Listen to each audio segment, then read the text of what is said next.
বিশ্বনবী তায়েফের ময়দানে বহু প্রশ্ন করেছেন। আল্লাহর নবী তায়েফের ময়দানে কাফেরদের মাধ্যমে অনেক আঘাত সহ্য করেছেন বেদিনদের মাঝ থেকে ইসলামকে হেফাজতের জন্য।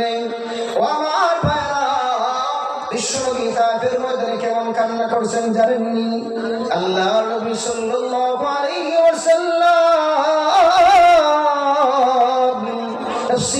তাফসীরে কাবীরের মধ্যে লেখা হয় তামাম দুনিয়ার মানুষের কান্না আদম পয়গম্বর থেকে নিয়ে ঈসা রূহুল্লাহ পর্যন্ত যত নবী রাসূল আল্লাহ দুনিয়াতে পাঠাইছেন সমস্ত নবী রাসূল সহ আল্লাহর জমিনে যত কান্না করা হয়েছে, নূহ নবী সহ আদম পয়গম্বর সহ যত নবী রাসূল দুনিয়ার জমিনে যত কান্না করেছেন, আমার নবীজি পাকের তায়েফের ময়দানের একদিনের কান্নার সমান হবে না।